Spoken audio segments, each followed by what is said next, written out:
Yan uwa barkanmu da zuwa YouTube channel nawa. Kada ka manta da alamar subscribe sannan ka danna alamar ƙararrawa. A yau ne zan muku bidiyo ne akan yadda zaka siya data 1 gig akan naira 100 kacal a farashi mai sauki. Amma mai MTN kadai ne zai iya moran wannan garabasan. So 2 gig kuma zaka iya siyan sa akan naira 200. Amma mai layin MTN ne kacal zai iya moran wannan garabasan.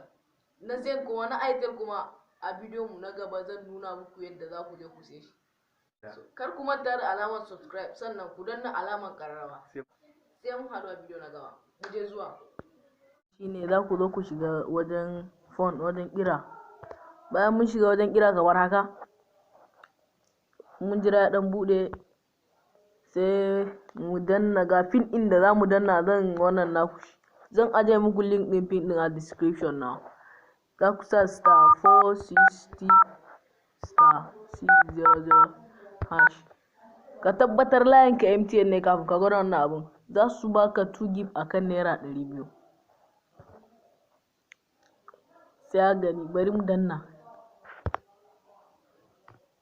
Ya kawo mu sim 1 kaga sim 2 Airtel ne ba, sim 1 MTN. sai in shiga MTN.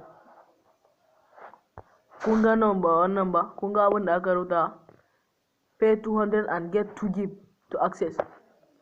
Auto newer on off buy for friend something gashi nan kaza kaza ne. Sai mu danna number 1. Bayan mun danna number 1 sai mu danna next send. Bayan mun danna send kun gani ba, amma zan aje muku link na wannan a description nawa.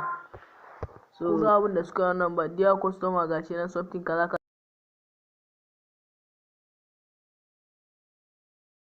Na gode da kallon wannan bidiyon. Idan yau ne sabon zuwa a YouTube channel nawa, kar ka manta da subscribe sannan ka yi liking din bidiyon sai ka yi sharing din bidiyon.